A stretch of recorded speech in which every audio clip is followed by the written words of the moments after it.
Hi friends, இன்றைக்கி beetroot sambar எப்படி வைக்கலான்னு பார்க்கலாமா. பீட்ரூட் தோலை சீவிட்டு அதை குட்டி குட்டியாக நறுக்கிக்கிறேங்க. 2 தக்காளி, ஒரு பெரிய சைஸ் வெங்காயம், அரை டம்ளர் பருப்பு, சீரகம் அரை ஸ்பூன், மஞ்சள்தூள் அரை ஸ்பூன், அதை 2 விசில் விட்டு எடுத்துக்கிறேங்க. இறக்கிட்டு பீட்ரூட் போடுங்க.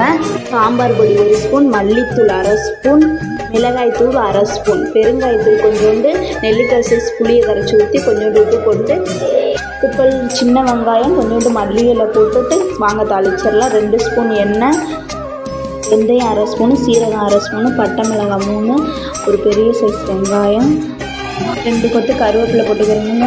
நம்ம குக்கரில் வேக வச்சதை ஊற்றிட்டு மூடி போட்டு ஒரு 2 நிமிஷம் கொதிக்க விட்டிங்கன்னா போதுங்க. அப்புறம் மல்லித்தொலையை தூவி விட்டிங்கன்னா செம்மையாக இருக்குங்க. உங்கள் வீட்டில் சின்ன குழந்தைங்கன்னா வச்சுருந்தீங்கன்னா இதை கண்டிப்பாக வச்சு கொடுங்க. ரொம்ப ஹெல்த்தி ஃபுட்டுங்க, சூப்பராக இருக்கும். ஓகே ஃப்ரெண்ட்ஸ், இந்த வீடியோ உங்களுக்கு பிடிச்சிருந்தா சப்ஸ்கிரைப் பண்ணுங்கள்.